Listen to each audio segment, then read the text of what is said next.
My ex cheated on me while I nursed him through cancer. Now he wants to move back in for his treatment, and his family says I owe him for what he did. Plus 6 updates.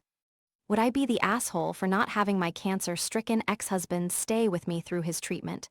For most of our marriage, my husband, who is 39, and I, 37, had a very happy relationship. We had good jobs, decent money, 2 kids, and we loved each other. Then he got diagnosed with a rare form of cancer, and we went through years of painful treatments and recovery together. We moved to a small house to be close to the research center where he underwent treatment. His parents paid half of the down payment on the house, and the other half was from our savings and investments. In the divorce, he gave me the house and took all of his medical debt. We have been divorced a year, but now his cancer has come back and he needs treatment again at the same research hospital. He wants to stay in what is now my house while undergoing treatment. His parents expect me to house him and look after him because he was generous in letting me have the house without taking his rightful share from the equity. When we were married and he was undergoing treatment, it was new stuff that was expensive and also very physically draining on him. We were lucky that both our jobs were supportive and flexible, but with his health issues, little kids, and expenses, we had to downgrade our lifestyle a lot. That, plus the physical changes in his body, made him very depressed. Whenever he felt a bit better, he'd go stay in his hometown. It's a small town where most of his family and a lot of his childhood friends live. I was doing all the caretaking for him, while also dealing with insurance complications. I was also managing the kids, the entire household, and my full-time job. We had help from friends and neighbors, but it was very hard. I wasn't happy about him spending his healthy days away from us, but it was good for his mental health, so I didn't feel like I could object. While he was staying there, he had reconnected with his high school girlfriend. A couple of years ago, he admitted to me that he was sleeping with her, and I filed for divorce. He had fully recovered from his cancer by then. There are other aspects around the cheating that left me very heartbroken and feeling betrayed. His giving me the house and taking all the debt was an apology of a sort. To make it even more painful, they announced their engagement the day our divorce was finalized. I am still struggling with this so much. A part of me still loves him as an old friend, and I definitely wouldn't want my kids to suffer the devastation of losing their father. But looking back, I realize how much I sacrificed. During the worst parts of his illness, I was frequently cleaning up after him, his vomiting, and his loss of bowel control. I pulled muscles and injured myself helping him move. He found that emasculating. So I can see how he'd find it appealing that someone else still saw him as the old him, when he was healthy and strong, and I had become the nurse figure. But I went years without sex because he was sick. The loss of libido was an expected side effect of his medication. I accepted that and made do with being celibate. I feel guilty talking about how painful it was because I should be grateful he survived. But I would masturbate in hiding and didn't even get a vibrator because I didn't want him to feel bad. And all this time I was making do, thinking he wasn't able to, he was sleeping with a whole other person. That disloyalty still makes me cry. His parents feel that I owe him for getting the house and should let him stay there for the 2 to 3 months his treatment is at the facility. And they knew about the affair and supported him. They justified it by saying they just wanted whatever makes him happy because he survived cancer. They even did damage control by making gushing social media posts about how his new girlfriend always made him laugh and helped him through a hard time, as if her comedy skills cured his cancer. I was just the background maid, nanny, and assistant that could be ignored. I do want him to be well, and I don't want my kids to lose a loving father. But I can't deal with having him around me, especially not if I end up being his nurse and caretaker again. I am still very bitter about how our marriage ended. A lot of people close to me are telling me that I should support him for the sake of my kids. So, would I be the asshole if I say I can't do that? Update. The Sunday after I made the post, my ex-in-laws picked up the kids for a zoo trip. A few hours later, a very teary and contrite mother-in-law dropped off 2 bawling kids with me. She told them their dad is sick and will die if he doesn't stay with us and go to the hospital. We hadn't even talked to the kids yet about the diagnosis, and she dropped on them that he is dying from cancer. He is not dying. It's a painful treatment, but he'll recover.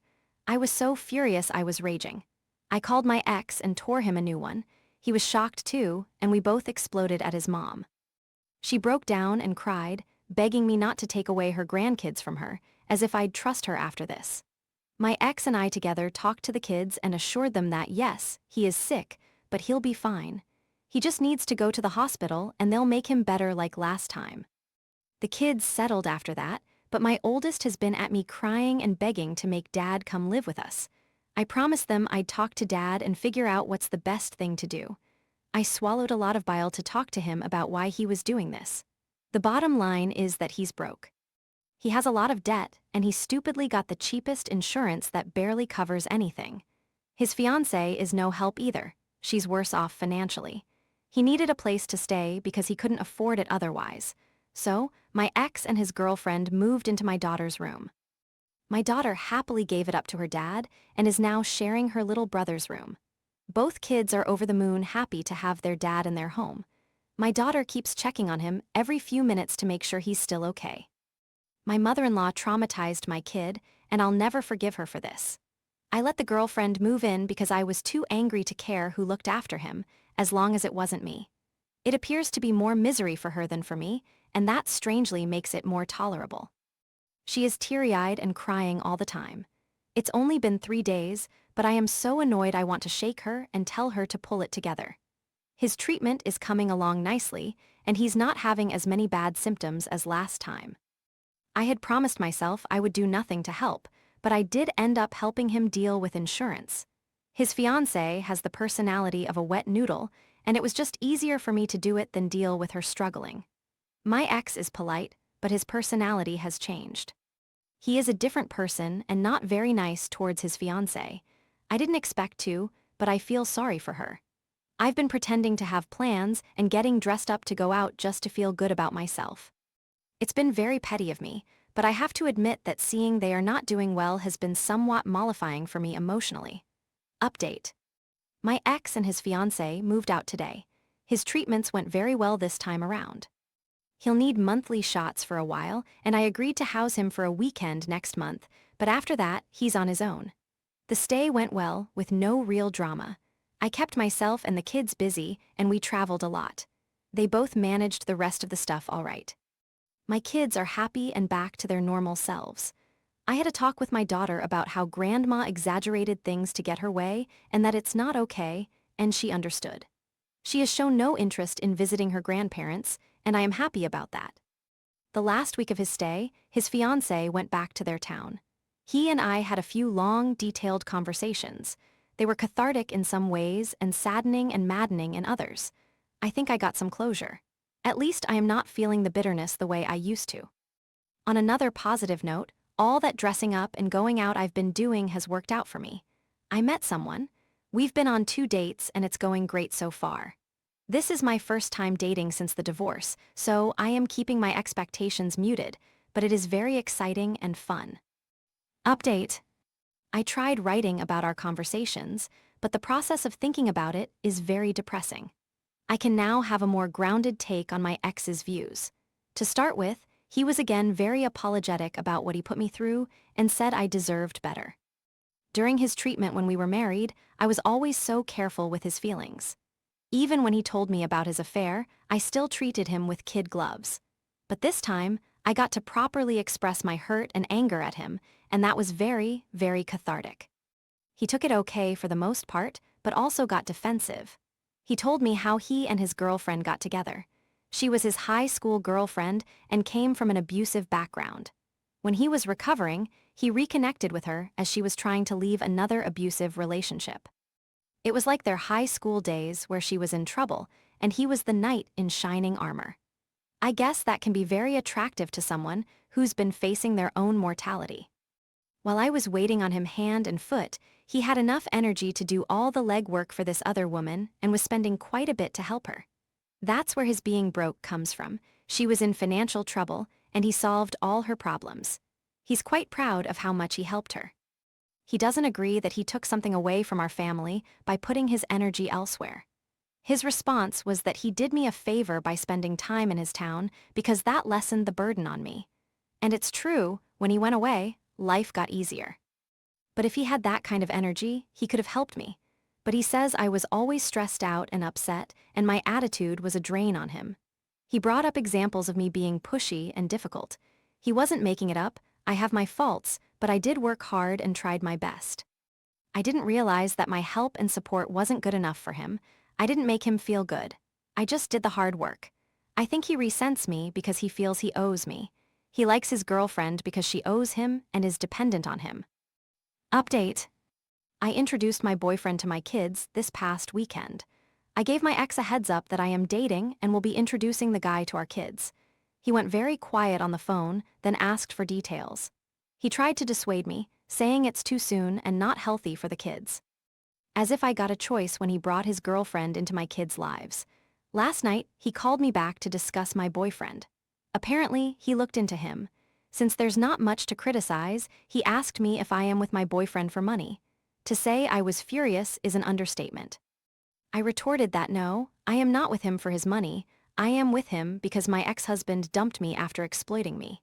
He got upset at that and said that I have a barbed tongue and that people think I am so nice but don't see how verbally abusive I can be. So that's nice.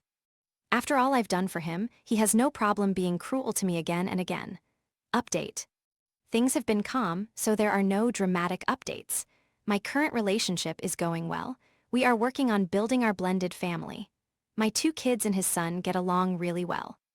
We have been thinking of buying a house together and selling mine.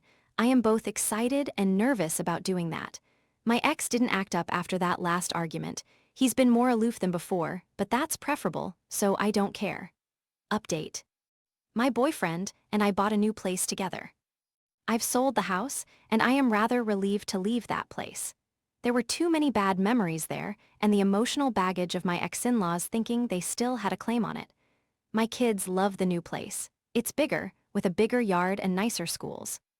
As we were clearing out the house, I told my ex to pick up a few of his things still left behind. He had a few boxes of pictures and kids' artwork.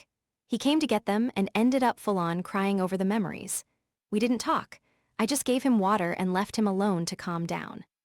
But honestly, I felt such visceral rage at his crying. I thought I was over this and the past is past and I am happy with my life now. But at that moment, I felt so much anger, and it upset me that I am still not fully past what he had done. His relationship with his fiancée has ended. They were supposed to be married in July, but it didn't happen. Then I heard from mutual friends that she has moved back in with her abusive ex. They have kids together, and there was a lot of pressure from her family to reconcile. Her family is abusive too.